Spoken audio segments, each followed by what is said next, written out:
তীব্র জ্বালানি সংকট, দিন দিন কমছে দেশীয় উৎপাদন, আবার আমদানি নির্ভরতায় ব্যয় বৃদ্ধির চাপ, এমন সব নানা প্রতিকূল বাস্তবতায় ২০২২ সালের মাঝামাঝি ৪৮ কূপ খনন ও সংস্কারের উদ্যোগ নেয় জ্বালানি বিভাগ।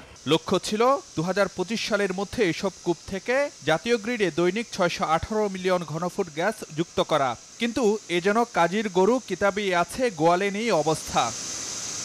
২০২৪ সালের মধ্যে অন্তত ৩৫ কূপ খনন ও সংস্কারের কথা থাকলেও কাজ হয়েছে মাত্র ১৬টির, আর তাতে সম্ভাবনা জেগেছে দৈনিক ১৮৪ মিলিয়ন ঘনফুট গ্যাস পাওয়ার।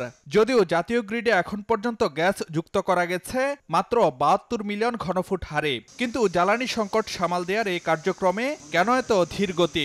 এখনো জমি অ্যাকোয়ার করার ব্যাপারে একটু ডিলে হয়। সেখানে যদি আমাদের জনগণের সহযোগিতা থাকে, আমরা অল্প সময় অ্যাকোয়ার করে ফেলতে পারি।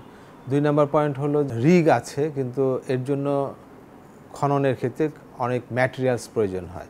দেখা যাচ্ছে যে ম্যাটেরিয়ালস আমাদের ক্রয়ের ক্ষেত্রে, পারচেজের ক্ষেত্রে একটু ডিলে হয়, অর্থাৎ সামঞ্জস্যতার মধ্যে গ্যাপ থাকে। রিগ আছে, ম্যাটেরিয়ালস নাই, আবার রিগের সমস্যা, ম্যাটেরিয়ালস অ্যাভেলেবল। পেট্রোবাংলা জানাচ্ছে, আগের কালক্ষেপণ পুষিয়ে নিতে ঢেলে সাজানো হচ্ছে পরিকল্পনা।